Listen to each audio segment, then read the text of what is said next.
Hey everybody, hope you're having a good week. Wanted to do a little clarification video on this idea, one of my favorite approaches that I call the big dumb shape, meaning that there's a dynamic relationship between large simple parts and small interesting parts. And I just want to give a little background on where I stumbled into this idea. I'm a huge fan of the artist Richard Diebenkorn. When I was younger, I used to put images side by side, and I would put these two next to each other, or I'd put multiples next to each other, and I'd always find that the images I liked best by Diebenkorn from this Ocean Park series in particular were the ones like the one on the right, where it had one big, simple area contrasted with very detailed, saturated, textural, sharper relationship between those two parts was really interesting to me. And so I slowly started to kind of adopt this. If you look at the one on the left, you can see that it is more kind of mid-sized shapes. Everything is kind of balanced in that sense, and maybe the difference between the shapes is a little more color and value centric, placement centric, but the one on the right is much more kind of in your face. That tension between openness and tightness, open, simple space and tight, compressed detail space is really interesting. And so I would see it in other places. I'm a huge fan also of Maynard Dixon.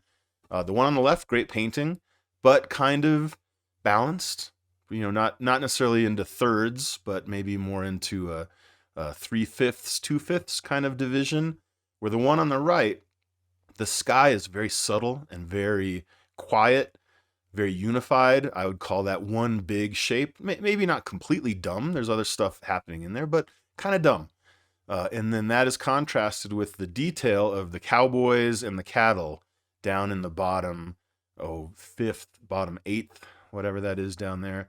And you can see that the amount of detail in the sky, particularly the top half of the sky, there's almost none. There's some brushwork and some contrast of temperature and stuff like that. So it's not just completely blank.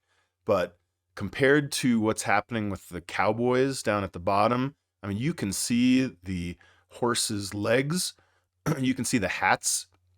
You can see the cowboys' hats on their heads. You can see the cattle. You can see some of the legs of individual cattle. You can make out over there on the very back in the left, there's a little cowboy way back there. And so he went to great detail. He went into great detail back in that space versus and the tension with that against the large, open, simple space of the sky. Here's a photograph by Robert Mapplethorpe, also sometimes pronounced Mapplethorpe, where it's almost like a riddle being solved in front of you, or that you are solving this riddle. It's a big, open, simple space, the top 2/3 of the photograph. I would even say the bottom right rectangle, the dark gray, that's also a dumb area. There's nothing really happening in there. And then we get to zero in on something that's very detailed and explanatory. It tells us what we're looking at. We're looking up a staircase, obviously. But without that little piece of information, the bit doesn't work. It would just be three shapes, three rectangles, which can kind of work great as abstract minimalism. But there's something about that relationship between the large, simple piece and the small, articulate piece that really excites me. So when I use this word dumb, kind of what I mean, that it's just quiet. It's silent. It may not be just flat or empty. It may not just be unfinished space, for instance, or just a completely flat shape, which it can be. But the idea is that it is quiet. It's very quiet. Here's a great one by the artist David Sharp, where he kind of inverts that Maynard Dixon idea, where Dixon would have the sky be really big. Often, that's how he approached it. Here, David Sharp is making the ground really big and really simple, and he's kind of even emphasizing the effect by using this kind of Indian red everywhere, that the color scheme is very narrow. And so you get this great experience where you quickly realize that there's not much to look at in the bottom 3/4 of this image. There are a couple of fence posts and David's signature, but the rest of it is just this kind of smoky, amorphous, almost Mark Rothko looking stuff, and then at the top, a very clearly articulated chimney, the edge of the roof over there on the right, the dragged top of the roof to the left of the chimney, and then kind of the edge of the top of the house. And so you just get, it's almost along that line that you get all of the articulation. Everything else, again, other than the fence posts and sort of the dark line that goes under them, but they're very integrated. The fence posts and that line, those are really integrated color and value wise into the surroundings. It's the contrast of the sky against the barn, that whole line right there, and the kind of dragged rooftop on the to the left of the chimney. That's our area of articulation. It's very clear. So this is, you can do this in abstract painting. Helen Frankenthaler has lots of paintings with what I would call a big dumb shape in them, something just simple, and then that's contrasted with small saturated details that are really interesting. And then at one point I kind of ran into de Kooning, who I love. I have a love-hate relationship, I should say, with de Kooning, that his densely expressionistic work, like on the left, I have a great appreciation. I like to see them in museums with very big white walls behind them, because the density of that detail can be a little bit anxiety inducing, which I think is the point. That's what a lot of expressionism is about.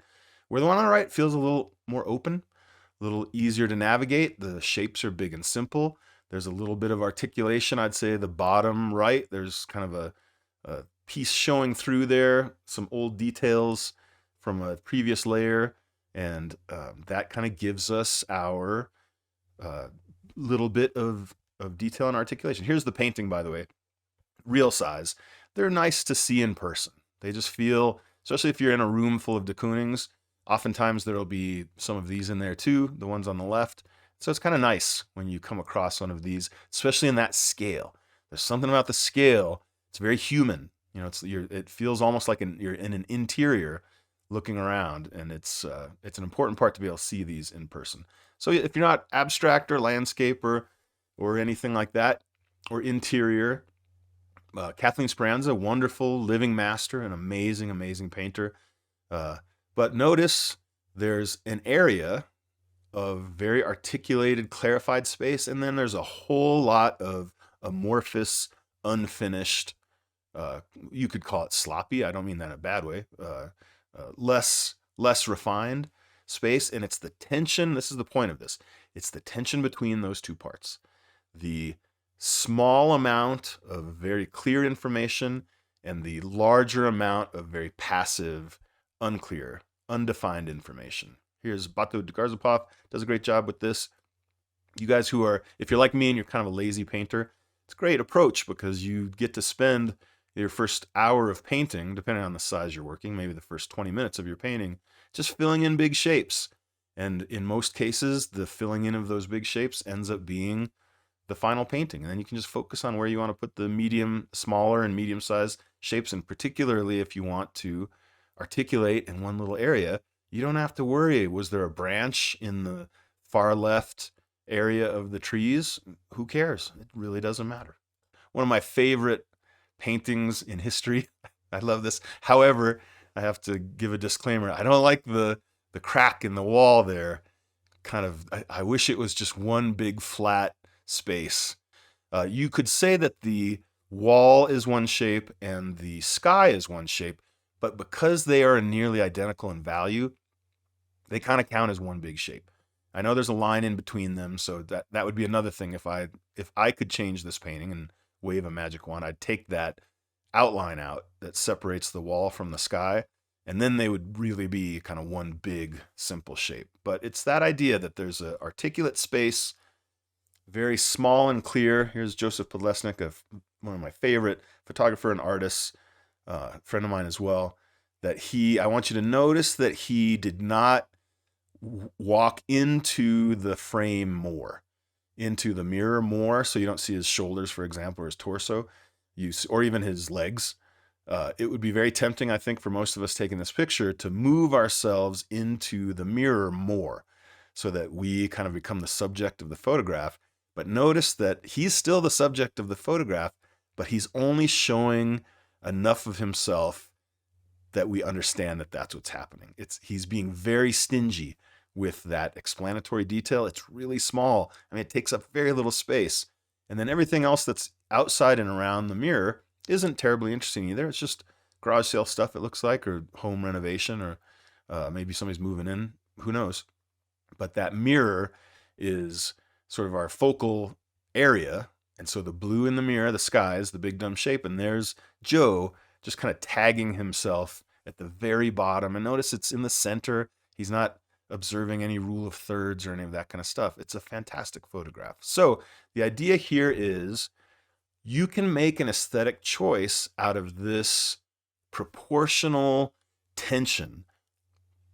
On the one side, maybe you have 85% open, uninteresting passive space and 15% interesting. Or in this one, I almost think it's maybe 80% uninteresting, and then the bottom right could almost qualify as maybe another 10% of interest. And then there's, 7, it looks like. I know that math doesn't exactly add up, but 7%, 8% of the whole picture is explanatory in the banister.